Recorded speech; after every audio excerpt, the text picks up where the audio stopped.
First of all, I would like to read a text that has not been published as a book. It has been published in a journal. It's a poem for Pavlinka Kalivodová. It's a poem that has been dedicated to Pavlinka Kalivodová. This poem is for Pavlinka Kalivodová. If you don't know who Pavlinka Kalivodová is, this poem will mean nothing to you. If you do know who Pavlinka Kalivodová is, this poem will also mean nothing to you. If you doubt whether Pavlinka Kalivodová exists, try to track her down in the phone book, in the birth registry, or elsewhere. If you do track down Pavlinka Kalivodová, write her a letter to inquire whether she is the Pavlinka Kalivodová from this poem. Perhaps she will answer yes, perhaps she will say no. If the former, you won't be certain whether the Pavlinka Kalivodová whom you have tracked down is certain that she is actually her and not another Pavlinka Kalivodová. If the latter, you won't be certain whether Pavlinka Kalivodová is mistaken to claim that it is not her. This poem could be intended for her without her knowledge. You might also think a name as stupid as Pavlinka Kalivodová could not exist, and that therefore Pavlinka Kalivodová does not exist. You might also think no one could invent a name as stupid as Pavlinka Kalivodová, and therefore that Pavlinka Kalivodová exists. In neither case, however, will this poem tell you anything about Pavlinka Kalivodová or anything else, as it is intended for Pavlinka Kalivodová and her alone. You might also think that the fact that it is intended for Pavlinka Kalivodová only is a trick, and in reality this poem is intended for you, as opposed to Pavlinka Kalivodová. But this poem will tell you nothing about you either, or next to nothing. You might also think that Pavlinka Kalivodová exists, but not in this poem, that it is a trick, if not a pretext, enabling the author of the poem to write a poem that is not intended for Pavlinka Kalivodová, in spite of what he claims, though she exists, or for you, but for him and him alone. In the event that this poem is intended for the author of the poem and him alone, for Patrik Ourednik, and not Pavlinka Kalivodová or you, this poem will tell you nothing about Pavlinka Kalivodová, next to nothing about you, but will reveal a great deal about the author, Patrik Ourednik, assuming such a stupid name even exists.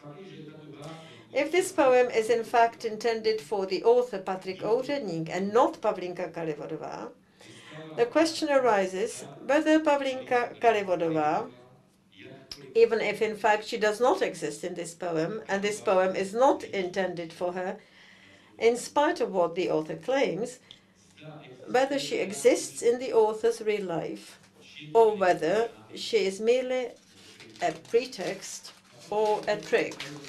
And if Pavlinka Kalivodová exists in the real life of the author, seeing as you have not bothered to track her down or managed to track her down in the phone book or in the birth register or elsewhere, why the author feels the need to write a poem which, in spite of what he claims, is not intended for her, but is a poem for him and him alone. Whether it is, for example, an attempt at formalism or a desire for recognition, or an inner compulsion on the author's part, or for ideological other reasons. You may think all of these while reading this poem, which is not intended for you, assuming you are not Pavlinka Kalivodová, and assuming you exist.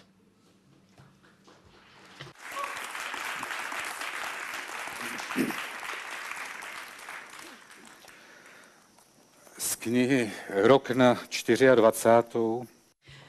Now, from the year 24 years, which was published in 1995 by Volvos Globator.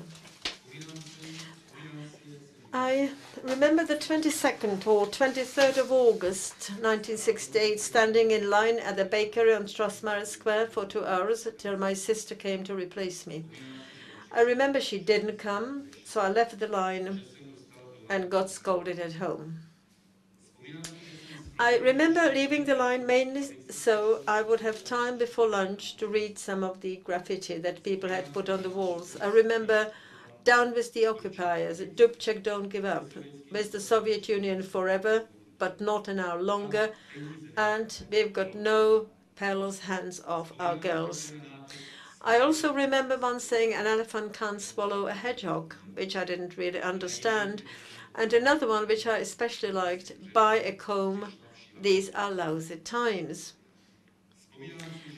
I remember being a decent person in the early 70s meant not being in the party.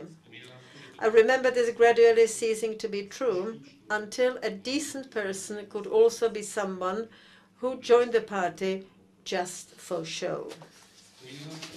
I remember one of my sisters joining the Socialist Youth Union sometime in the 1970s. I remember having a fight about it and her explaining there needed to be people on the inside to dismantle the ideological apparatus. I remember deeply despising people who flew a flag in their windows on anniversaries. I remember there being more and more of them every year. I remember the sign on trams that said "Passengers must hold on at all times." I remember I would always quote it the first time I wanted to give a girl a hug. I remember subway passengers being required to grip the moving handrail. I remember learning Pavel Kohut poems by heart at 17, so I could drop them into conversation. I remember a poem about tractors, the uproar, the fuss, the laughter, the curses, the heated conversations when instead of horses, a pair of new tractors came to help with last year's harvest. Tractors, tractors, come to shatter obsolete views and obsolete system.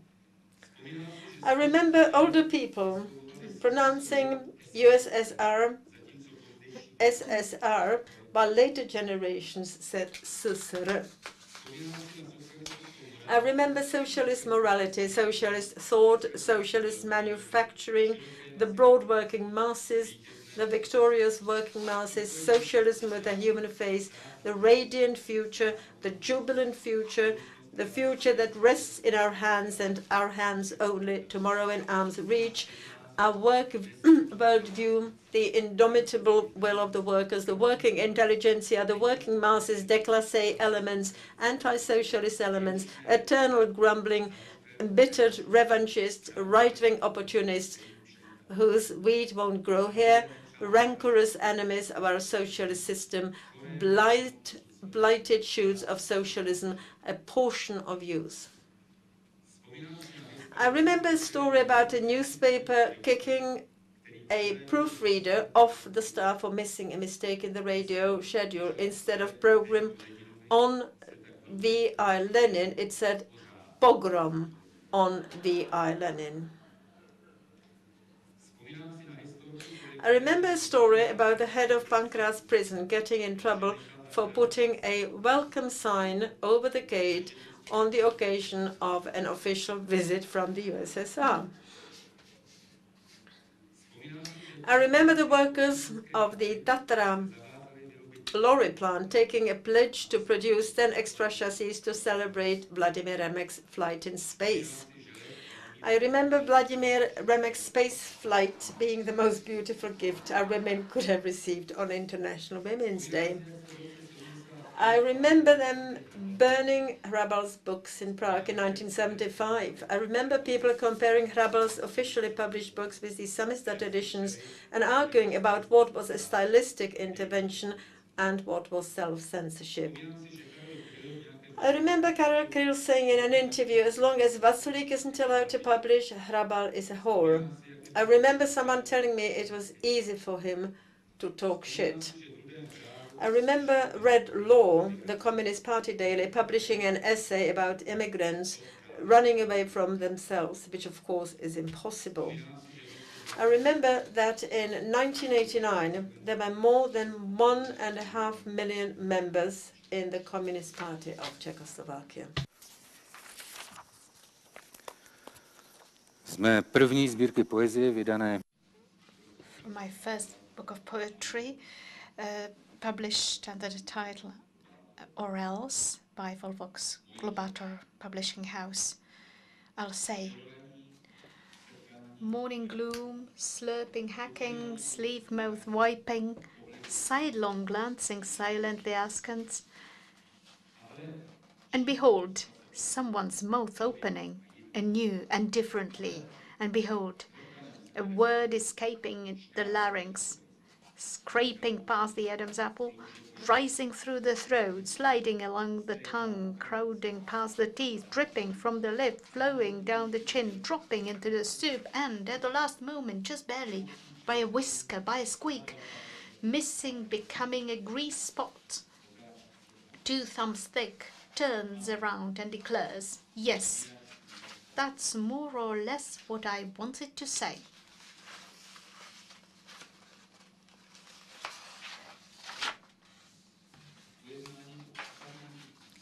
Treatise on the proper use of wine, grandly and unremittingly for the pleasure of body and soul, in the defense against all manner of ailments of the limbs, external and internal, composed for the instruction and use of the brothers of the Swilling Brigade, published by Volvox Globator in 1995. What is suitable of a morning? The best hygiene is a cheery soul. Any sot heedful of morals is keenly aware of this. Delicious wine imbibed on a fasting stomach furnishes fresh strength to those who make diligent use of the Alsace, whereof Hippocrates speaks of monkey wine, which promotes good cheer, hog wine, which induces vomiting, lion wine, which particularly refreshes those of a belligerent nature, and sheep wine, which leads to mild manners. Hola! The sparkle of my brother's nose, bear in mind, 'tis never too soon to drink wine. Wherefore, the first suitable thing of a morning is to rinse out the mouth, moisten the lungs, bathe the intestines, and in this way you shall caper at a brisk step the whole day through.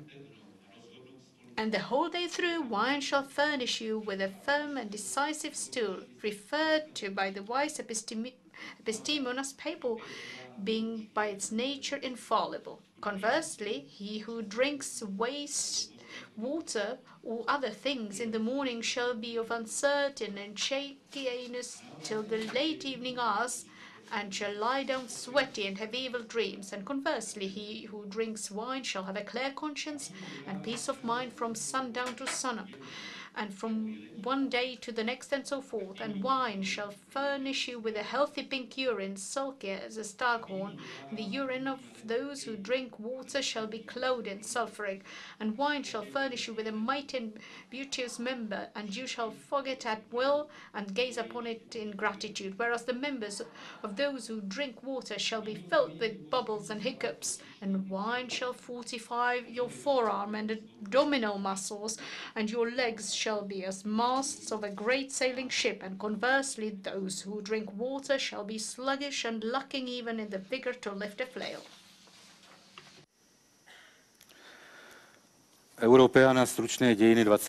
Europeana, a brief history of the 20th century, published by Paseka in 2001. Young people said that racism was a result of the old world and that it was necessary to rethink the world, and televisions and refrigerators were less important than love and happiness, and they did not want their parents to tell them what they had to study and to forbid them to smoke and have sexual intercourse and wear long hair, etc. The 1960s represented an important watershed in the history of Western society because material prosperity prevailed and women had access to contraception, and young people became an important component of public opinions.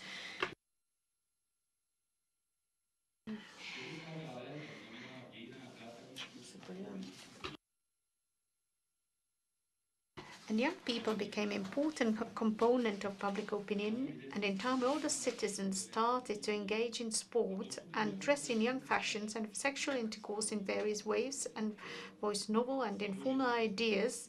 When someone was not young in spirit, they belonged to the old world. And sociologists said that the bourgeois society was extinct and had been replaced in a new form of society that they called adolescent, and that they said that it indicated a radical change in the evolution of Western society and that it was necessary to reflect on this.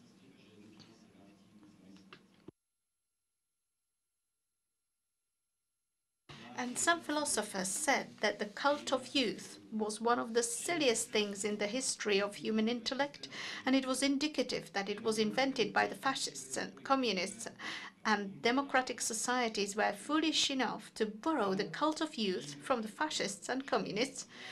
And others, on the other hand, said that it was all right, that youth was possibly silly, but it was dynamic, and that was positive. Sociologists said that being positive was a new value in Western civilization, and that it had replaced traditional humanist values that were no longer appropriate to the state of society. Being positive meant that people would look forward to the future with confidence and take part in sports and live healthily and harmoniously and visit the doctor regularly and live to an advanced age and work hard in order to enjoy their retirement and wear young fashions. And no one wanted to be poor anymore, and everyone wanted to have a refrigerator and a cordless telephone and a dog and a cat and a tortoise and a vibrator and take part in sports and attend psychoanalysis. Catholic philosophers said it was the fault of Protestants because they emphasized the importance of material success and God helps those who help themselves, whereas Catholics believed more in whom God loveth, he chastised. Protestant philosophers, on the other hand, said that the decline of the Catholic Church proved that it was unable to move with the times and that mentalities evolved and pastors could marry and satisfy themselves sexually and so better propagate Christian ideas in a society dominated by nihilism. And people in cities got themselves dogs and cats and guinea pigs for their homes because dumb animals were faithful friends and in a very alienated world. And dogs and cats had their own hairdressers and beauty salons and fitness centers and convalescent homes and morgues and cemeteries. And American soldiers returning from the Vietnam War clubbed together to build a memorial to the 4,100 American dogs who fell in Vietnam for freedom and democracy. And in the developed countries, farms were set up that were known as countryside museums or countryside corners, and city people would visit them to see what a horse or a cow or a hen looked like, because farm animals had gradually disappeared from cities. And other animals became scarce too, such as badgers and owls and tree frogs and butterflies and beetles. And ecologists said that it was the fault of environmental pollution and pesticides and exhaust gases, etc. And some ecologists used to carry out night raids on medical and pharmaceutical research facilities where tests were carried out on animals, and they released monkeys and rabbits and hamsters and dogs and snakes and frogs, etc. And more people thought that it was necessary to protect animals, and they set up societies for the protection of animals, and sometimes they dressed up as bears or kestrels and demonstrated in city streets against hunters and against bullfights and against scientific experiments on animals, and said it was inhumane to kill animals. Some of them were vegetarians and ate carrots, etc. Hunters said they hunted animals in order to maintain tradition, that traditions were being lost, and that traditions were important in the modern world. And every year some hunter killed another hunter instead of a wild boar by mistake, and the other hunters clubbed together and bought his widow a new washing machine or something similarly useful for the home. We have read here that Europeana is the most translated Czech book ever. How many translations have there been of that book? Well, that's not the end of the question. Wait, please. Europeana has also been put on stage. did you know about the fact that it was set to stage, and which of those adaptations was the most interesting one, in your opinion? Well, there's been 23 publications to date, and another publication is underway. That's Arabic and Japanese languages.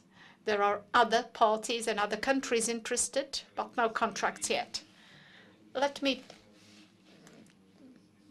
precise that a little bit. I'm not the most translated author in terms of the number of translated book published. As I suggested, well, I'm lazy and slow, and there are authors who've had more books, who've written more books.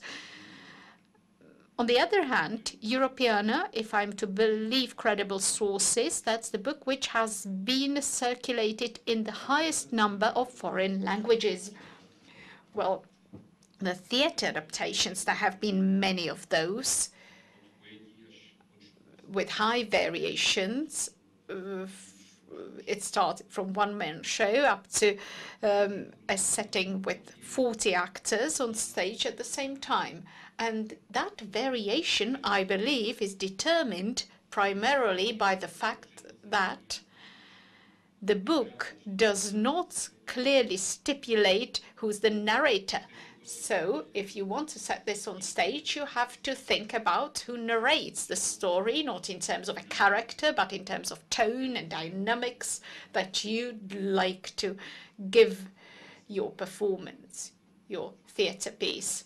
That's one of the reasons. And the characters who might set the tone or set the dynamics, well, there are 6 of those, if I'm in a position to judge that. For example, the archiver gone crazy, or the mad history professor, or the alien, or the visitor from the future, or the village simpleton. Or you might put your bet on a pupil who just repeats what he's learned by heart. You may also put a bet on a collective character, the multiple voice of a history cooperative, Bachtian figure. And indeed, I would not like to miss the opportunity to comment on the Czech journalistic practice. When I look at the adaptation in Brno last year, well, some journalists wrote that it was the world premiere, that was the first night show. And as it happens, indeed, there were many journalists who just repeated that rubbish on and on. But indeed, that was the 15th performance, 15th setting, theatre setting. The 16th is being prepared in Luxembourg.